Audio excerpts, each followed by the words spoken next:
Hey, this is William Tencup and Ryan Leary, and you are listening to the You Should Know podcast, hopefully watching the You Should Know podcast. Today we have Anthony on from PwC, and we're going to be talking about findings from PwC's inaugural Workforce Radar Report. So we're very excited. We planned this before HR Tech, actually, and didn't get to track Anthony or PwC down to find out exactly what it is.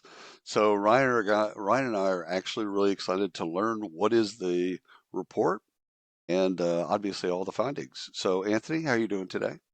I'm doing well, thanks, William. Sure, sure. And tell us a little bit about your role at PwC.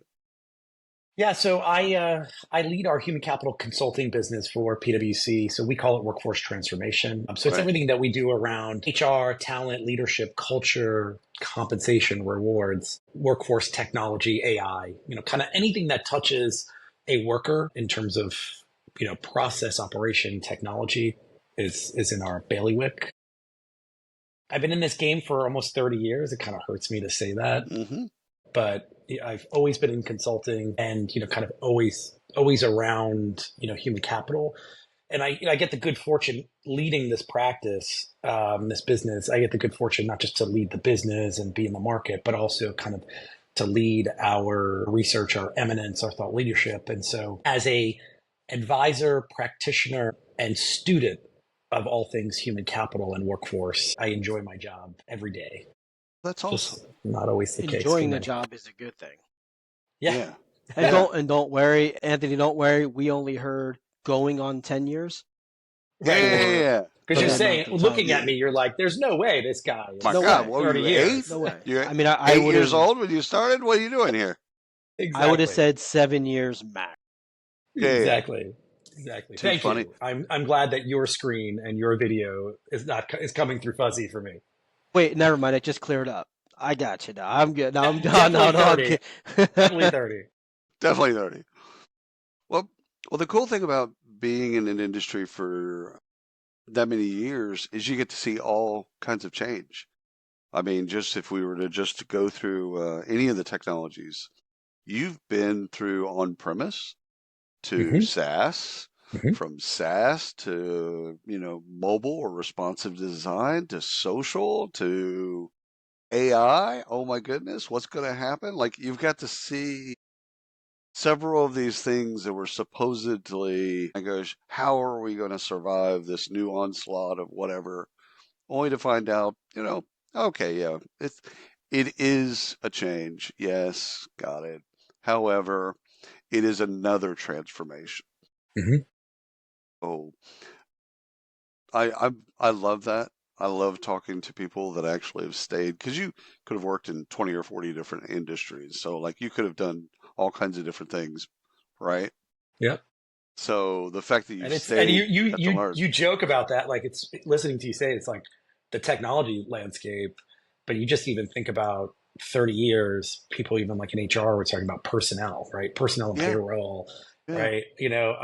My one of my first clients was plugging in PeopleSoft client server version where we had to like, you know, worry about the little icon downloading to the desktop That's right. of the workstation. And that was the biggest change and the Oh, that biggest was threat. huge. That was huge. The CDs, they sent you a box of Oh gosh, CDs, I and you mean, One had to after put the the other. CDs. yes, Yeah, I mean it was crazy, and like uploading it to the server, then distributing one of my it was one of my friends did an crazy. install. I think of PeopleSoft at Kimberly Clark, and he was the IT lead, and he was talking about, man, my whole week next week, I got all these CDs. I got to watch. Was his what he said? I got to watch these CDs. I'm like now thinking, I'm like, you watch the CDs? Like, Yeah, yeah, what did you watch? You watched yeah, them go in and yep. then run? Someone's job was just to put them in and wait for it all to upload. I mean, 100%, it was 100%. It was, and you know what? We laugh, but that was cutting edge it was at cutting that edge time. of Was 100%. That was and Yeah, if cutting they edge. messed up if they messed it up, Yeah. no bueno. Wasn't no good. bueno, No, no bueno, no, you got to and call somebody. You got to call yeah. somebody. Actually, I mean, a lot of those installs, they were deployed with consulting firms because they were so tricky. and it was a massive change. So, like, we laugh about it now, but it was a big thing then. And then the switch to SaaS. Oh my God.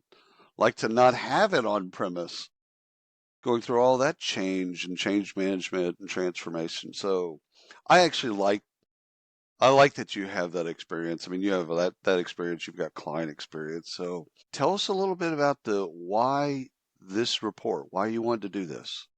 What was Yeah, it so that, it's a little twofold, right? One was it was a bit of a, I don't have children, so I will talk about this like my baby. So part of it was that, just personal passion, but two, there was this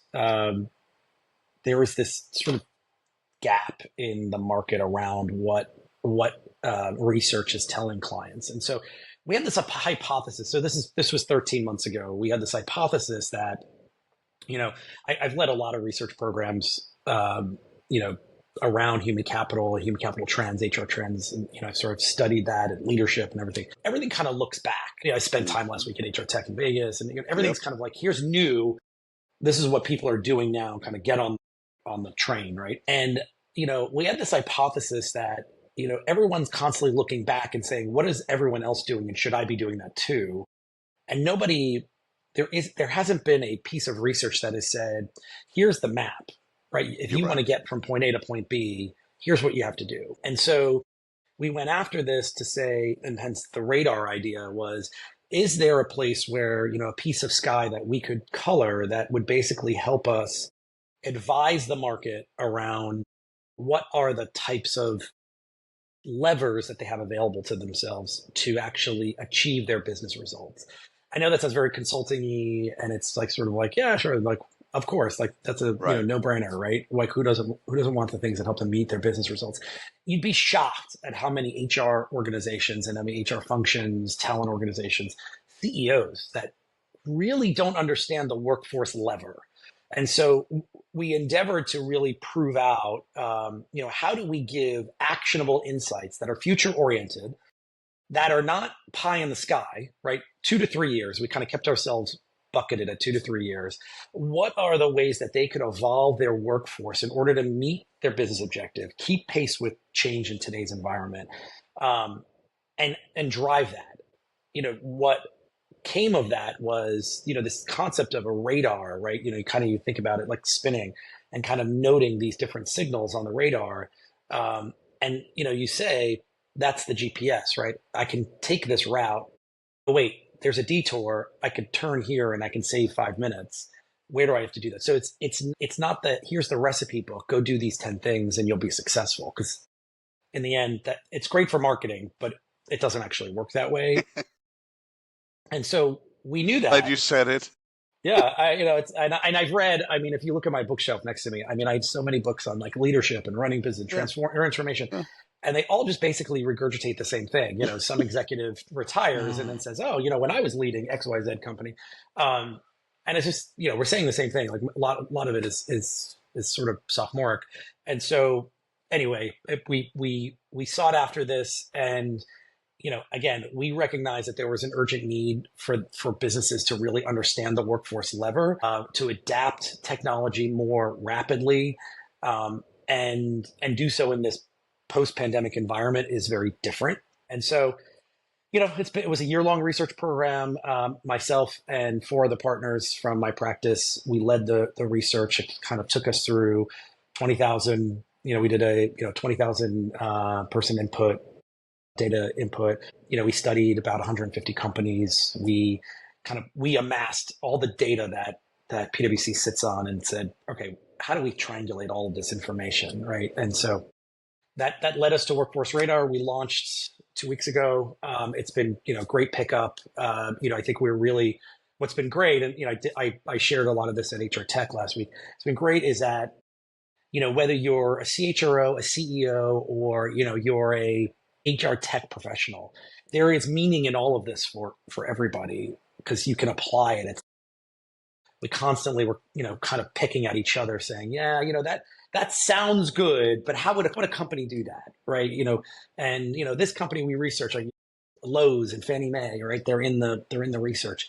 we were just saying, it's like, how did you really do that? Like, what decisions did you make to get you there? Like, okay, so how does that map to what we're seeing in the market? It's pragmatic, it's future oriented, it's all about using the workforce lever right through these five signals to drive results to get to the destination where you're headed, whether that's business model reinvention, new products and services, cost optimization, moving your headquarters, which is a big one. That's really what it delivers. Nothing, as it sounds, Ron, nothing was off limits. You went into this without True. again, us being around for a long time. Sometimes research is you already kind of know the outcome. You already kind of know what you want it to say. Right. And so you do research that basically comes back and says what you wanted it to say. So that you can say, hey, we surveyed 1,000 people and it says exactly what we said. That's It would say, it sounds like y'all had just y'all, I'm from Texas. It's right. I'm married to a Mississippian, so oh my. there's Very a lot nice. of y'alls in my house. There's a whole lot of y'alls. That's just it's a colloquialism. No worries. It really does sound like y'all had a white or a blank screen, and We you did. just said, you know what? Let's see where this thing takes us. And not in many ways. There is some controversy in the report and the findings because there's not, it's easy for us to do a survey, right? And say, yeah, here's what the survey told us, right? We had to really come off the fence in a lot of places. Like, if you look at the location signal, it's a topic that I thought 5 years after the pandemic, 4 or 5 years after the pandemic, right, we would be done talking about location and return to office, and we're still here talking about it. So I feel like we just started. Yeah. Thank you. Yeah, I know, and I want to put my head into a wall. Me too. Because Me of too. it. Tell me when you do it because I want to do it simultaneously. Because Ryan and I have a news show, and on Sundays, and every week we talk about RTO. Every week, every week. Can't get it's away a from different. I'm sorry. I really. It's your fault. It is absolutely not your fault. Since we've got someone that knows what they're talking about here, let me just ask you: why does RTO? Why does return to office fail? Why is it failing? What can companies do different?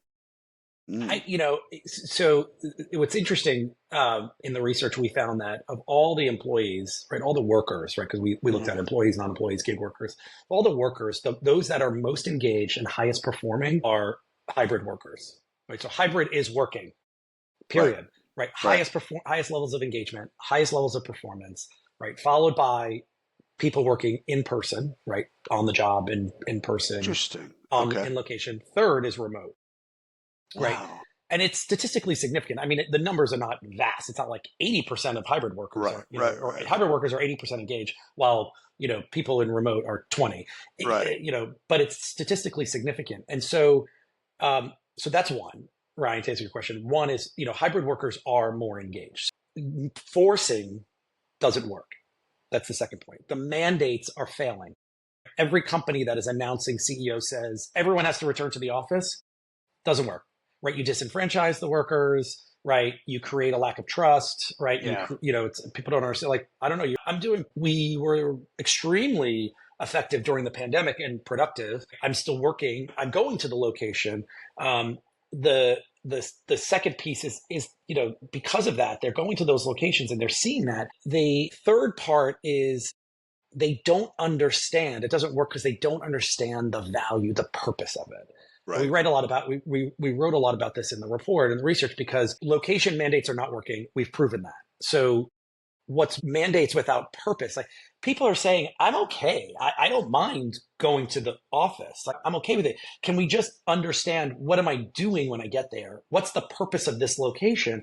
Because when I get there, I'm sure many of your constituents feel the same ways. I go into the office, not me, Anthony, but when people go to the office, I'm sitting looking at a screen all day, right? Yeah, I'm on a Zoom call. I'm on Teams. I'm, right. I scurry out when I have to go to the bathroom, and I scurry out when I need to get something to eat. If I do that, but I'm back into this box again, or I'm, if I'm in an open work, So when you put those three things together, people are basically saying no. I mean, and you see it. I mean, I don't reference companies that are not in the in the research, but you've seen it in the media, right? The there's a lot of companies that are announcing mandates. And what do you see? You see riots, you see people who are, uproar, surveys, or Mm-hmm. they're starting petitions, right? Is this what you want people to do?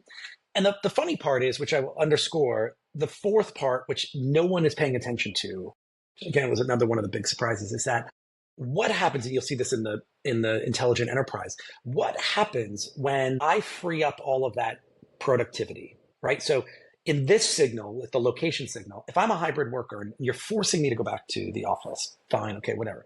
Let's just say I live in San Francisco, right? Not major transportation, right? I've got to drive, right? 30, 40 minutes, an hour commute. I got to pay for parking, right? That hour, 2 hours that I was productive 3 days out of the week, I was productive for 2 hours, so that 6 hours of productivity is gone, right? So when I provide that 6 hours of productivity through hybrid work, who's getting that? So if I'm getting it and I'm the employer, I'm getting 6 hours per employee per week of productivity. Adds up.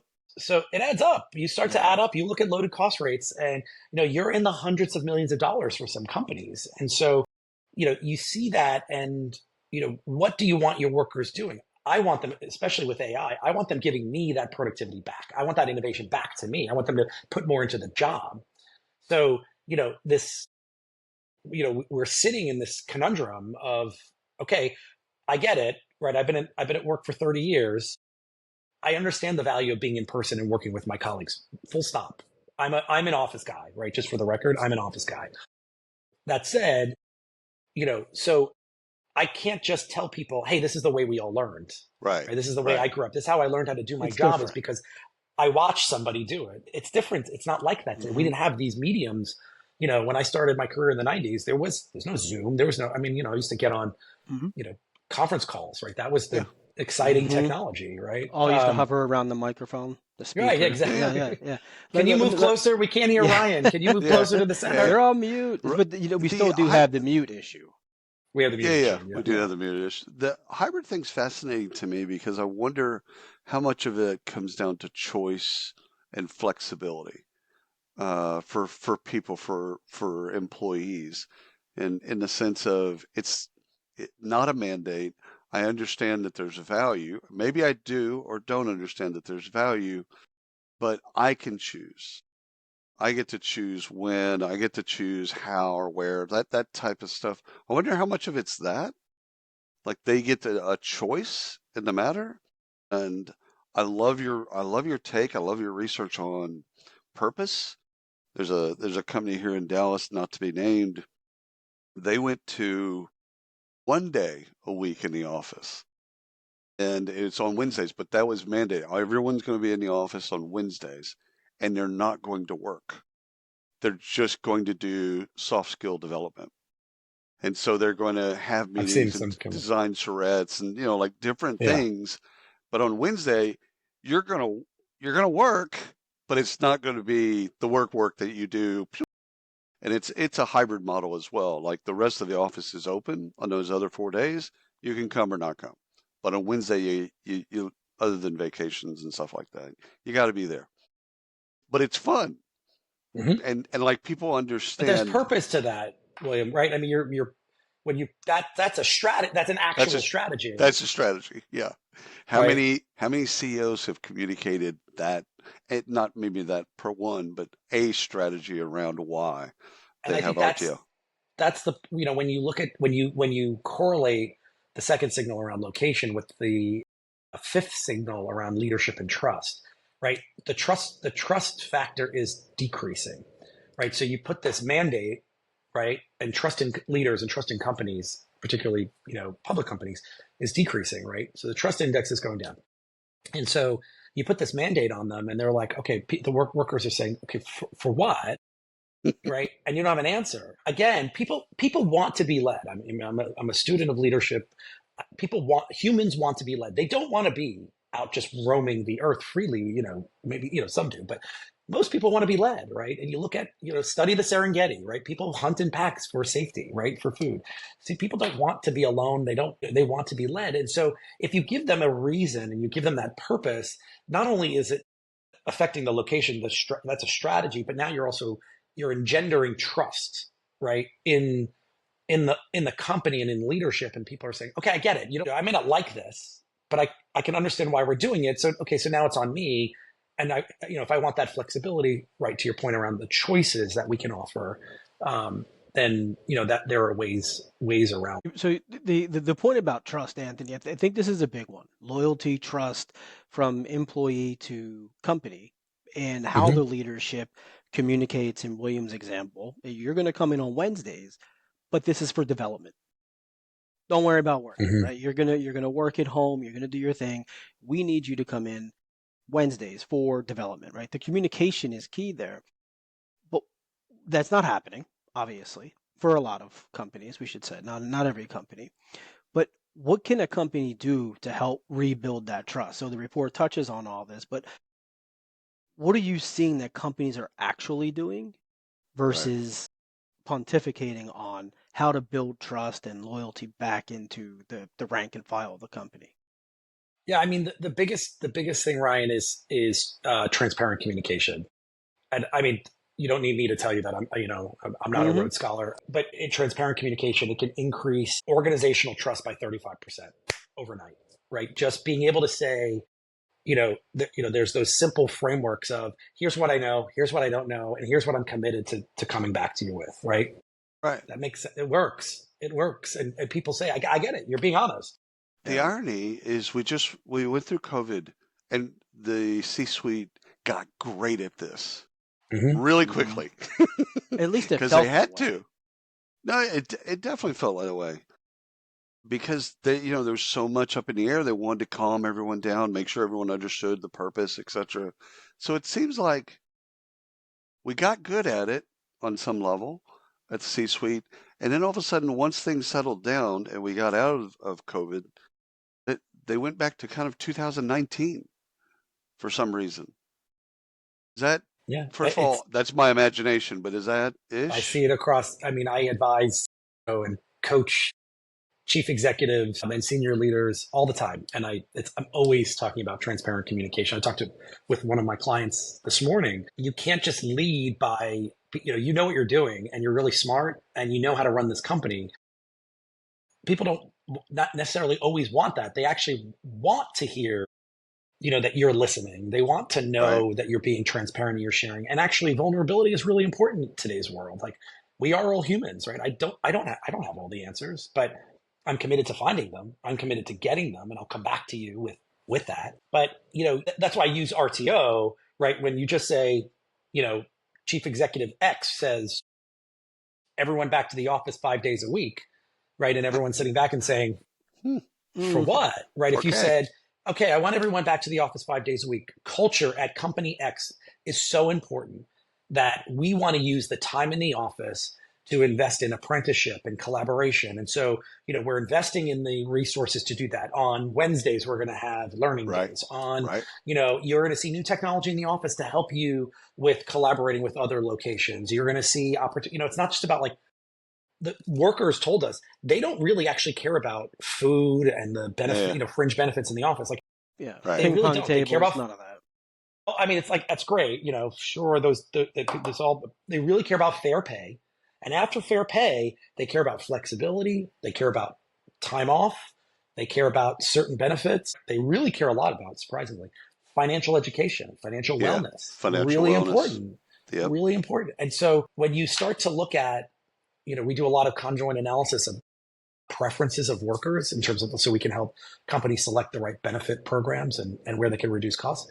You'd be surprised. People always say, no, we have to have this, yoga benefit, or we need to have this, mental health benefit because, it's really important for us as our brand. I'm like, totally, you probably do need it, but do you need to be spending the millions of dollars on it and you only getting 1% utilization? Right? Right. Just offer it to people when they need it, and we'll pay by the drink.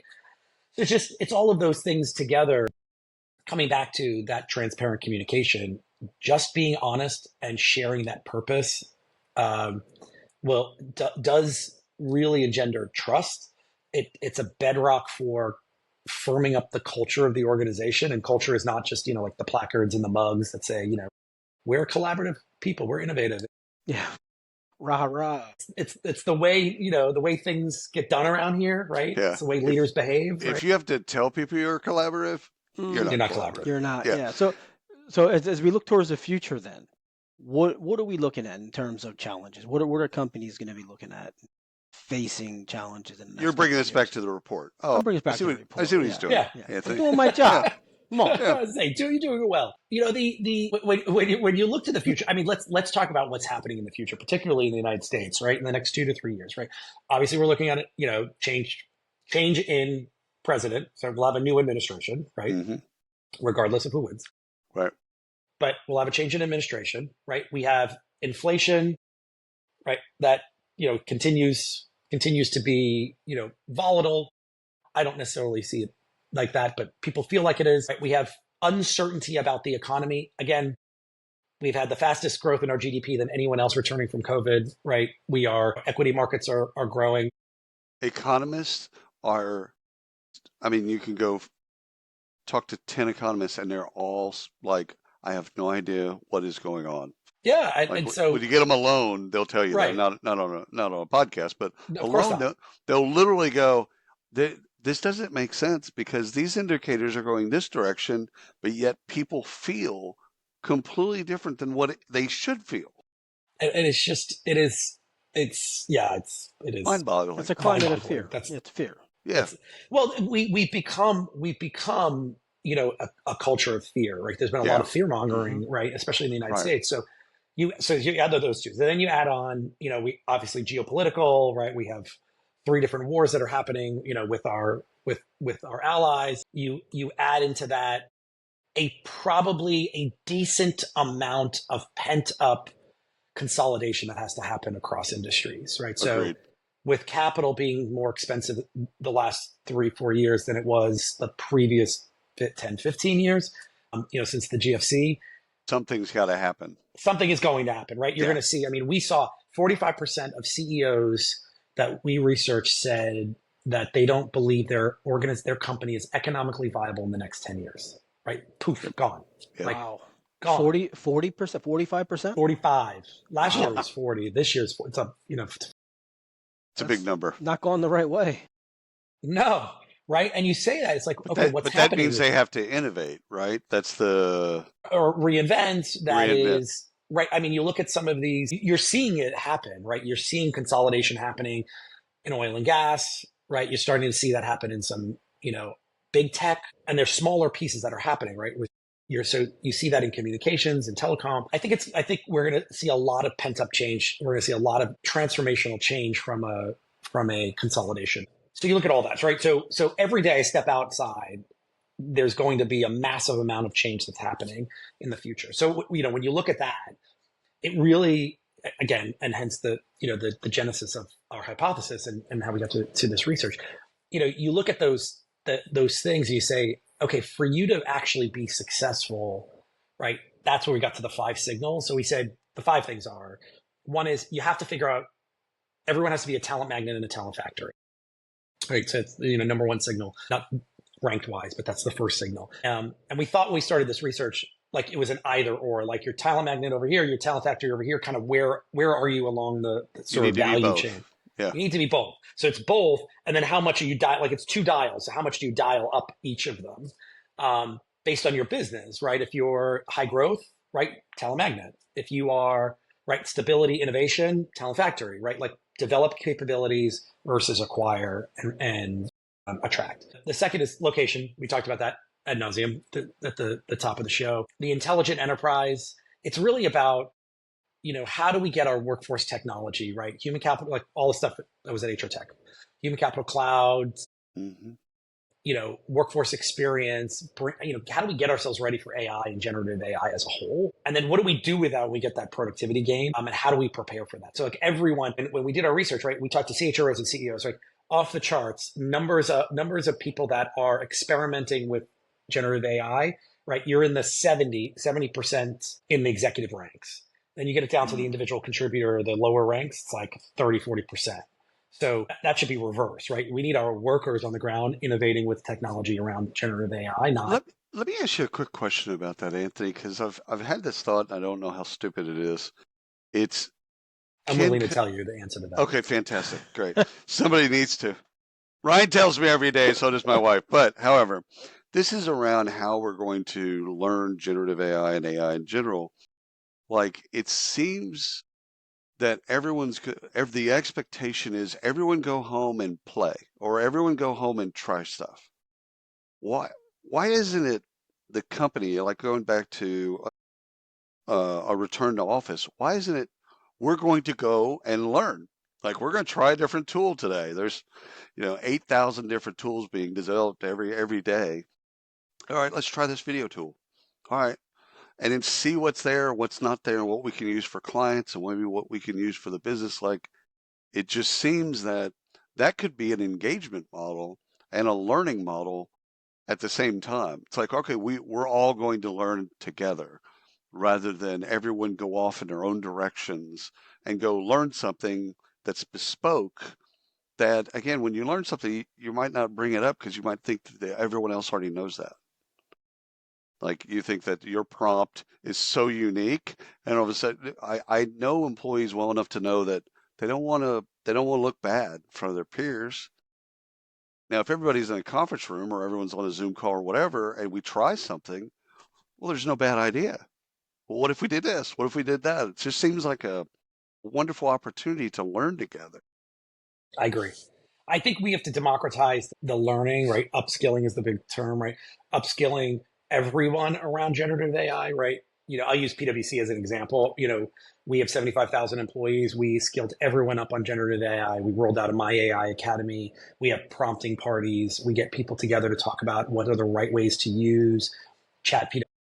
It's great, right? It's now put everybody in the place where whether you're client service or you're serving the firm, right? We've democratized that, and that's the model, right? I hate to fluff our own feathers, but No, we are no, that. it's. We're that model. I thought you misspoke and said Chat Chat, GPT the wrong way, but chat, you said Yeah, yeah. Chat PwC. I'm like, PwC. Yeah, I saw you actually and said and it the right way. and, yeah, and yeah. prompting parties. That didn't go unheard. What is a Oh my God, that's prompting party? great. Tell me Well, more. it's like you remember the days of hackathons, right? We'd Yeah, get in, we'd Huh? stay up all Okay. night, we eat pizza. I mean, granted, we're not doing that, but we're getting together and we're talking about effective prompting, right? And how to use what are the right prompts, what are the right way to use prompts, Yeah. and like I use this. Look, let me show you what happens when you do the difference between this, and everyone just gets together and shows. And I love we make that. it a lunch event, and we do my that in goodness. our location. Like it's a reason to get people in the Yeah. office. Not that I Yeah. want them to spend all their time in the office, but it's a great way of being together and networking and building connectivity, right? Right, Purpose. Well, that right. makes sense though, because you have, I mean, obviously not all 75,000 care about this, right? But I'm assuming there's a healthy number of people at PwC that actually care about this and want to be part of it, right? And this is interesting to them. So this is something that benefits them to come into the office Correct. I don't think and take anybody part in wants it. to be left behind, Ryan. So I'd say that all 75,000 do want to learn some element of this I because know no one some wants to people that be. would not mind. I don't know. It just seems like no one wants to be left They completely shouldn't. They behind. shouldn't. They They Right. shouldn't. should. Somebody asked me that last night. No, it was my trainer. He asked me that this morning. He's like, "Oh, do you use a lot of AI?" And I was like, "Yeah, of course." And I say, "I'm like, do you?" And he said, "No, not at all. I haven't really tried it." I was like, "Don't you have a phone? Like, don't you have an iPhone? Do you use Siri? Like, of course you use AI. Like, it's everywhere. Yeah, Use Alexa, yeah. use Siri, use Yeah. Google." But yeah, I mean, it's on the intelligent enterprise. Like I was telling you, like we had I don't know what to say. The number but it was quite low. Like the individual contributors, the worker, right? Right. It's like Like only 30. 20% or so of those, probably like 30-40% when you add in like middle management. Right. People are not using it. And to your point, William, it isn't like go home and figure it out because that's where people are doing it. We specifically asked at work, right? Because Right. people are using it in their personal lives. They're Right. using all the prompts everywhere, but it's at work. And say, I met with one of our technology clients, big technology client, and in HR, and they're saying, yeah, well, I don't know how, like, we're just trying to figure out how do we get the licenses for different, from this one, how we pay for them. I'm like, that's the question you're asking? Like, that shouldn't be the question you're asking. Like, this is, what you could do with this is so much different. So whatever you can afford, like, get it, democratize it, get it into the hands of everyone and let them use it and let's find the innovation there. So I think that's where this whole idea of everyone is going to migrate to being an intelligent enterprise. It's going to happen. I You got a just quick question there about HR because I believe they've been taught over the last 10 to 15 years to build a business case for Mm. software, Mm-hmm. right? So build a business case for, Workday or Taleo or whatever the bid is. So build a business It's a case. layout. I know. I know. I miss it too. God rest her. Verve. Verve. I miss Verve. But the thing is, they've been taught to build a business case, and this is not that. Yeah, I mean, so it's funny. I mean, I don't know if that was a great segue, but you just gave me you put the ball in the tee for me, because the next signal is about the workforce balance sheet. We prove that point, right? HR does not understand the total cost of the workforce and really the levers that they have available to them to do what we're talking about, right? So, right, building a business case is like, I want to buy X, licenses for Gen AI, and I need $2 million. Like, what is that? What am I going to get for that $2 million? Right? What type of productivity gain?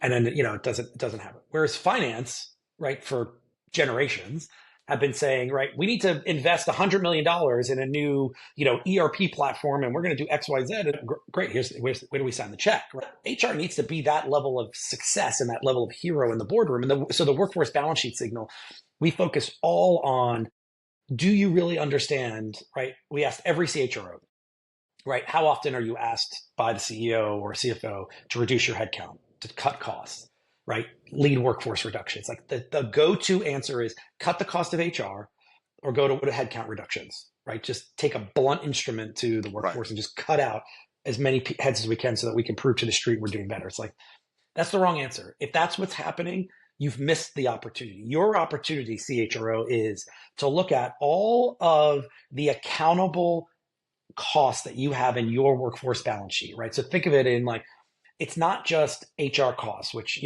somewhere between $2,500 and $3,800 in the US per employee, depending on the size, right, is what you should spend on HR, right? That you could say, all right, yeah, we're a little above, we're a little below, right?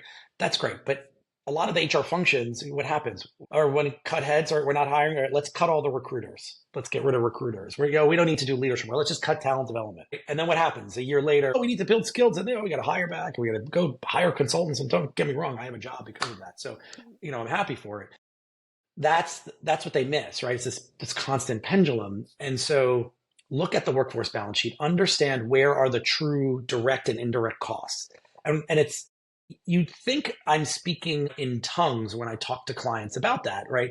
What do you mean, Anthony? Like, what does it mean to look at all the indirect, the direct and indirect costs? And I'm like, it's very simple. Like when you start to think about the opportunities that you have available to you, right? HR that you've got, our headcount costs, but like, do we understand payroll? Like there are so many payroll anomalies that happen in organizations that people just don't know, right? Typically, I always tell companies, right, if you underpay someone, you're going to hear about it. But if you overpay someone, do you think they're calling and saying, "Hey, by the way, I got an extra $100 in my paycheck this week," But when you get someone who didn't get $100, they're going to tell you, right? Yeah. So when you add up those underpayments, they're usually about equal to your overpayments. It's amazing how it works. So if you're underpaying by X, you're probably overpaying by the same amount as well. That's their, tax efficiencies. Like we're talking about all this RTO stuff, right?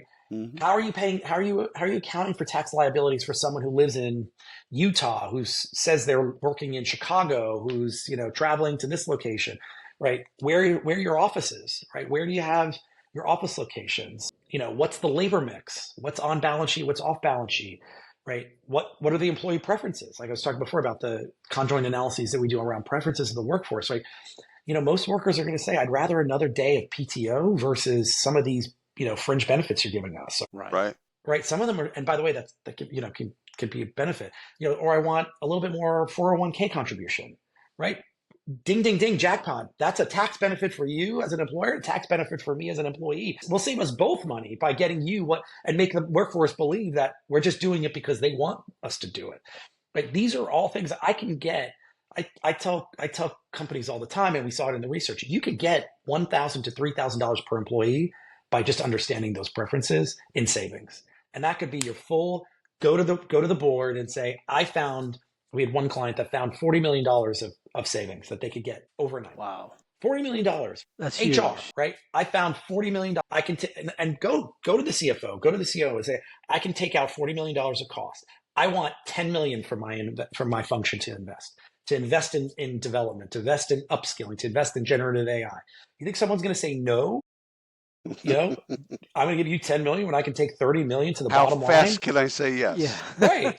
And I mean, it just, but HR leaders don't do that, right? And it's shocking to me. I think I know why. Or I'm going to Oh, guess. please I tell me. have no empirical evidence to prove this. It's guilt and shame. Because if they could go to the CEO and say, I could save us $40 million in costs, why didn't you tell me this 6 months ago? Why didn't you do Because they this a didn't year know ago? it 6 months ago. Yeah, but see that therein lies. They don't want to look bad. They don't want to look bad in front of the rest of their peers or their perceived peers in the C-suite. So guilt and shame. An idea. An idea. You never got to the fifth. We need to get you to the fifth. I did. We talked about it earlier, but it's Okay. leadership and trust. Like that's Okay. where, Okay. Trust, yeah. having the right leaders, right? Investing in leadership, building trust, transparent communication. That's the fifth. So if we're I know we're coming up on time, but if we're wrapping Yeah. this up into a nice big pretty bow, what can companies do, leaders do quickly, immediately to impact the workforce? Yeah. That is the, You get asked this question I every say day. Oh my God. This is why he it's the gets 20. paid. Silver bullet. This is, This is what he this I is need a does. the, silver bullet. this is the silver bullet question. Yeah. This is, I was going to say, how many millions and tens and twenties and thirties of millions of dollars that question is. So, I mean, number one, it's understand, like there's four things. One is to understand, their talent strategy, like what's happening in the next 3 years with the business Yeah. and with what's Love it. happening outside, Totally, right? yeah. What's in my sector? Like, do I think we're going to be consolidating? Do I think we're going to be around? Right? What's happening in the next 3 years, both externally and internally? Like, what are we trying to achieve? What's happening externally within that sector? I think that is, first to understand the talent strategy. The second is, the point around the technology that they have, right? So many organizations don't understand, they're sitting in legacy systems. They don't Mm-hmm. understand why, what are the things that, we really need? How can we upgrade? Are there ways in that infrastructure, that tech stack that we could really drive more Some of it's just out of? getting out of the applications that they bought, like adoption and usage. Like they bought something that's fantastic. They're using 40% of it. Right. That's one. Part of it is just like cleaning up the plumbing, right? So just understand the data technology that you have. Is it fit for purpose? Are there places where you could retire, replace, right, re-engineer? So the third piece really is about the tech stack, really getting yourself ready for generative AI. The third is like uncover the costs. Like let's look at the workforce balance sheet, right, and figure out what's the true balance sheet of the workforce, and what are the levers that we have available to us, right? So understanding the preferences, how much are we spending in benefit programs? How does that benchmark against, the market, right? There's so many, health and welfare benefit plan brokers, right? They make commissions. They're going to convince you, hey, you could save $1 on this plan if you go to this plan, and they get a bigger commission on that. It's all available to you. That's publicly available, right? So you could see where all those commissions are. And so many times we help clients just to understand that is millions of dollars in savings. But just getting a handle on that true cost and that balance sheet. And the fourth one, and you kind of can't have any of these conversations saying it's just, do you have the right leaders, right? Investing in building transformative leadership capabilities, right? Most organizations have abandoned the leaders in the organization, right? You get to a certain level, we assume because you make a certain amount of money, you're going to be just good at the job. And that's it. And I'm here to tell you that's not the way it works. And I work with executives, chief executives, C-suite leaders who are in their 50s and 60s, and they will tell me all the time, Anthony, I would do anything for just more of this, right? More of someone who can advise me, more of someone Right. help me develop my skills. Like what I was doing 30, 40 years ago, it's not as relevant today. So, I need to continue to invest, and I'd love the company to help me navigate that investment. Those are the four things I would That say coach. are the Everyone key needs pieces. a coach, a mentor, a sounding Mm-hmm. board, stuff like that. And again, ripping that out or just assuming that someone has it is, well, we all know what assume means. So Yes. last thing, Anthony, This is fantastic, by the way. I'm so glad that y'all took this on to research, and also you put a report together. Where can they find this? Where can the audience find this report? Yeah, so pwc.com/workforce radar is the place. If you just search PwC Workforce Radar, you will hit it. Awesome. As well. You can my Twitter, my LinkedIn profile, AP Abbatiello. Always, you can always see. I'm always posting on these topics. I always tell people I don't post anything about cats or kids or anything else. Just I guess I workforce. can't say that. Just workforce, just talent, leadership, workforce. That's You're it. so interesting. That's it. That is my social. Well, brother, thank you so much for carving out time for the audience and telling us about the research. We absolutely appreciate you.